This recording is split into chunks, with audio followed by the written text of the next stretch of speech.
Tuesday. Test it Tuesday. Test it Tuesday. Hey, it's a brand new day. Wake up, darling, show me what you can do with the gifts you're given. Trust. Hello, what is good, y'all? It's been a long time since I've done a tested Tuesday. Oh crap, hold on, let me take my glasses off or else it's gonna be a light in the camera. Anyway, what is good, y'all? It's been a long time since I've done a tested Tuesday video because again, I need things to test in order to actually give you these videos. So if you are a brand or if you have any ideas on things that you do want me to test out, please comment down below so that I have more things to test out and more things to give you. Today we are testing out, well, we've already tested out, so I'm giving you the review of the Diva Cup. First of all, let's talk about just menstrual cups in general. There are so many different ones. There is the Diva Cup, the Pixie Cup, Blossom, Scoon, Lunette. There are so many different ones. If you have tried any of them, I would love to hear your experience as well, because I have only used the Diva Cup in this whole journey, or this whole trying to figure out what menstrual cups are and how to use them. I feel like some people just feel like it's disgusting, or they just don't want to try it because they think it's just too much to deal with, and they probably have this whole idea that it's just blood going to be everywhere. It's not at all. I have recommended this to several people. They've initially started off with the reaction of like, ew, I'm not doing that. But then eventually when they do try it and they get the hang of it, keyword is when they get the hang of it, they absolutely love it. This is one of those things where you don't think it would be that complicated, but it's a big learning curve. So once you figure it out, you would love it. But throughout that process, throughout the process, before you actually figure it out, you will feel like you are in hell. I'm sorry, that's just how I felt. You feel like you're in hell. I initially purchased this when I was moving to China. I bought this back in 2016. I do have two of them. I bought one in 2016 when I went to China, and then I came home in 2017 for Christmas and New Year, and I bought the second one when I came home just in case, so that I wouldn't be relying on anything else. But again, if you watch my previous videos, you know that I was in the Peace Corps. And before I joined the Peace Corps, I was looking up like, what am I going to do, as far as it's very important, it happens every month. So what am I going to do? Initially, I started to buy like packs of pads and tampons and keeping them in a bag so that by the time that it's time for me to go, I would have enough. So I was doing that, and then I realized this is expensive as fuck. Like, this is so expensive. I've never had to buy in bulk like that, so I never really thought of the price. And I'm like, this is pretty pricey. Why are we paying for this every month? And you're not even just buying only one box. You're more than likely buying more than one. Give me just a second. Let's talk about price point, because y'all know price point is very important to me. So price, if you are going to Target and you are buying, let's say, one very small box of 18 tampons, if you're buying that, that is about $3.89 just for one box. $3.89, and it only has 18 in there. If you add that up for the year, and you're, let's just say for the sake of trying to have this calculation right, you're only buying one box for a month. That's about $46 to $47 by the end of the year. That's only for one box. And that's not very realistic, because I know for sure people don't just buy one box of just 18 tampons and that's it. If you decide that you want to go to the route of pads and you're spending, same place, Target, you're spending about $6.99 on a 32 pack of Kotex. That is $6.99 just for 32 in there. That's $83 to $84. Like if you add tax included, that's about $83 to $84.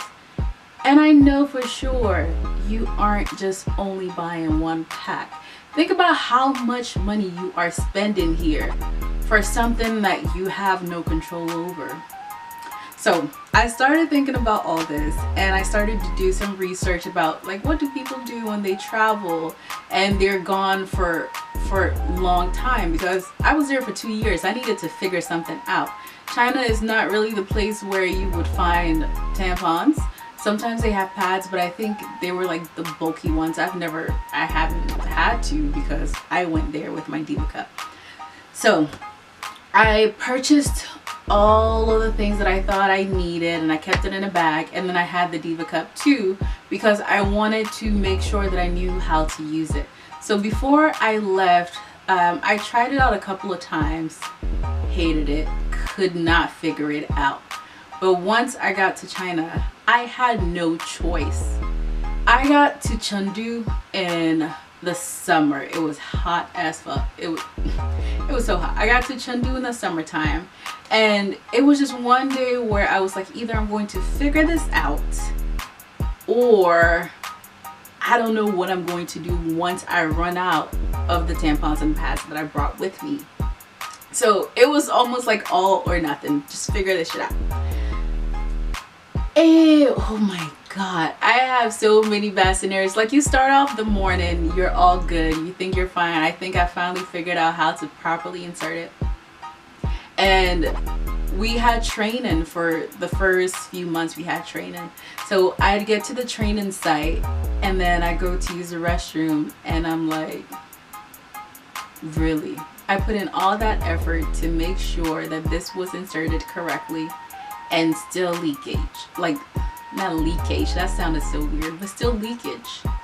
And I'm like, what is going on? So to be honest, it actually took me months to figure out how to properly insert, how to properly make sure that I was using it correctly. And that's what I mean by the learning curve. I actually watched some YouTube videos, and one that I absolutely love, she's a young British girl. I don't even know how old she is. She's in her teens. And I was like, if she can do this, then I damn sure can as well. I wish I remembered her channel so I can add her video or link somewhere, but I don't remember it. But that was motivation enough for me. She would show you how to fold the cup properly, some suggestions. After I watched that, I was determined to figure it out. I left for China in June. I didn't figure this out until like December of 2016. I figured it out in December when I went on vacation in Chongqing. And while I was in Chongqing, it was basically like, you gonna try this out, you gonna try it in a different way. I tried a different fold at that time. I'll show you the folds later on, but I tried a different fold and I was like, there's absolutely no leakage. Perfect. That's what's supposed to happen. So I've mentioned it to friends who have tried it, but they haven't gotten to the point where they're actually inserting it correctly. Like, when you first start, you think you are, but you don't realize that it's like a blockage in your head where you think you are, but you're not, but you don't want to go too far because for some reason you think it's going to get stuck. It's not. It's not going to get stuck. You're fine. But there's a blockage in your head somehow that does not allow you to properly insert it until you have realized, like, when you first realize this is where it's supposed to sit. After you do that for a few times, you're good. So until the time that I went to Chongqing in December, so that is June, July, August, September, October, November, December. It took me 6 months to feel comfortable with this. When I watched a girl's YouTube channel, she recommended making sure to use lube if you're not comfortable with it. So after my trip in December, I went for a conference back in Chengdu, and I asked our Peace Corps medical doctor there if she had any lube for me so I can try to make sure that I just figure this out. And she was like, of course, you should let the other girls know that they should come get some too. They're going to try to figure out the Diva Cup. I've heard that it's very helpful. Let me know if it's helpful to you so I can suggest it to other people. And I was like, sure thing. So she legit went and asked for a Ziploc bag full of lubricant and just gave it to me. And it felt really awkward getting that, but what can you do? But after she gave me that and I was using the lubricant with it, that helped a lot. So from there I was using the lubricant with it, and I think only maybe shortly after, so going towards the year, is where I felt fully comfortable to not use anything else with it, just the cup by itself. Let's talk folding. When I first started, I was folding in this way where I pinch. So you pinch like this and you are inserting like, I guess this way. Yes. So you're basically inserting like that. And then it's supposed to open up while it's inside and collect everything. And then to take it out, I just pinch the stem and just move it around a little. This demonstration, y'all, don't be childish. Just move it around a little and take it right out. So the first few times you would feel like you can't get it out. Just relax. You can squat down and just breathe, relax. It's going to come down. Gravity works, y'all. It's not going to just stay. So just be calm, relax, and it's going to come out. So that was the very first fold method. Now the problem with this is sometimes people do not check to make sure that it's open. That was my first problem when I first started using it. When I first got to Chengdu, that was my issue. I wasn't making sure that it was all the way in. So what I do now to make sure, once it's in like this, I just spin it around a few times. This kind of forces it to open up fully. So just spin it around a few times and it will do what it's meant to do. When I graduated to expert level,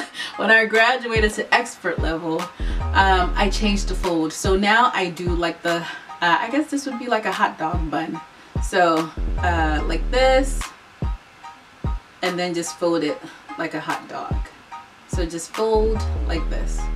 So you're basically inserting this way and then it would open. If I was going to do the fold that I showed you earlier where I pinch down and hold it like this, then you would basically put it inside and it's supposed to snap. You see how it didn't snap? That's when you would pinch around to make sure that it's fully in there. You would spin it around and then eventually it would sit correctly while it's inside. Let's discuss the whole ew part of it, like the whole, oh, it's disgusting, oh, why would I do that? Let's discuss that part. It's your own blood.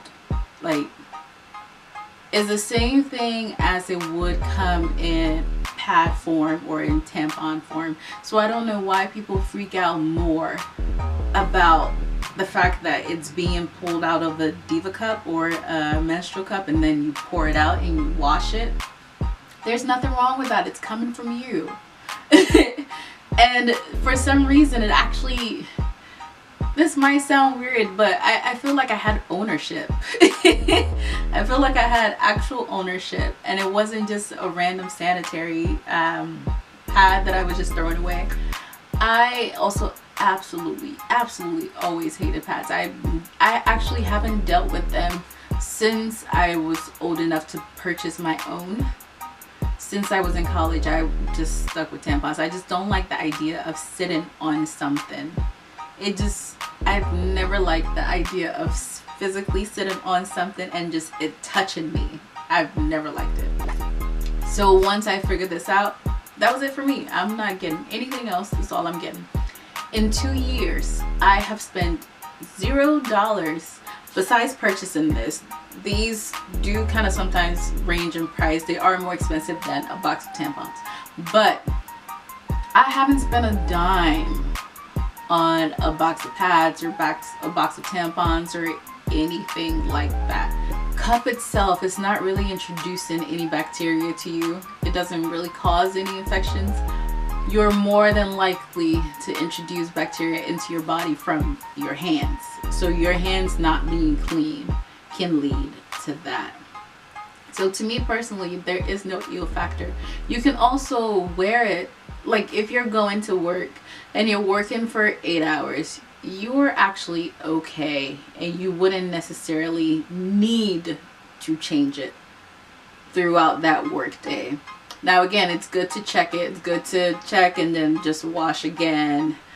But if you were in a bind, you would be just fine. Go into work, insert in while you're in the shower, go into work the whole day, coming home, taking a shower right when you get home, take it out, wash it, clean it properly.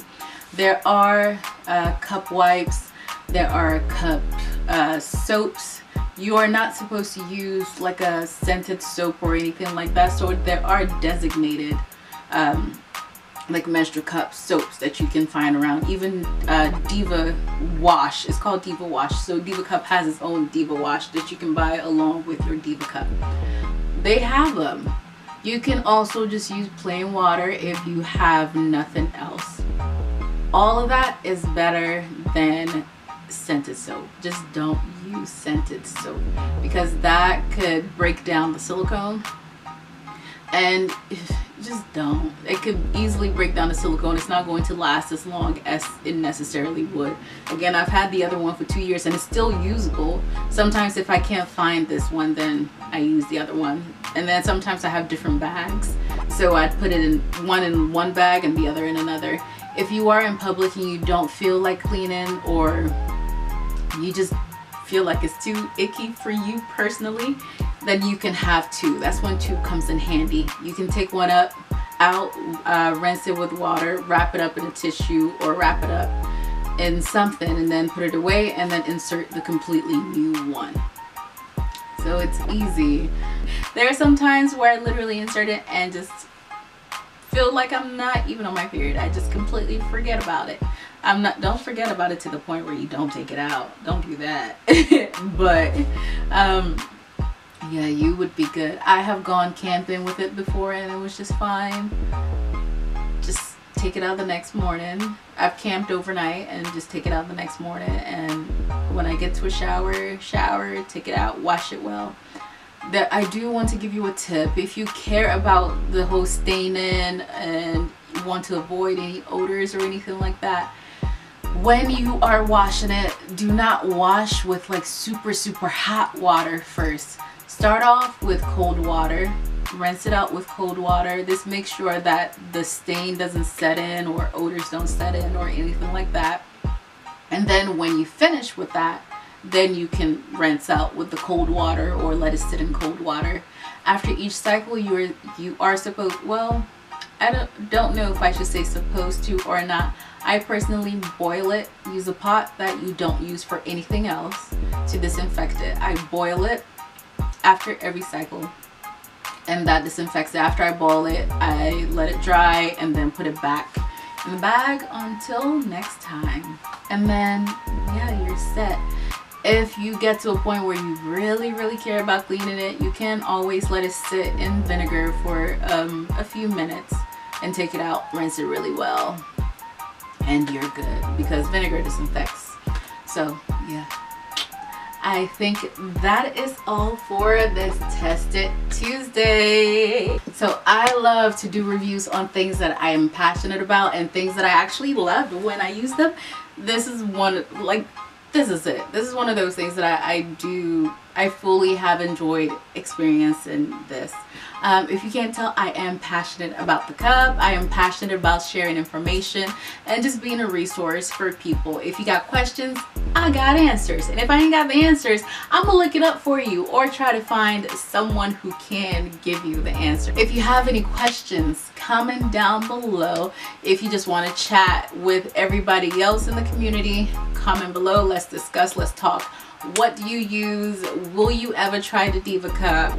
What questions do you have about the Diva Cup or just menstrual cups in general? It doesn't have to be specifically the Diva Cup. I do want to try other cups to see, so if you have used them before, make sure you comment below on what brand you've used and if you would recommend it or not.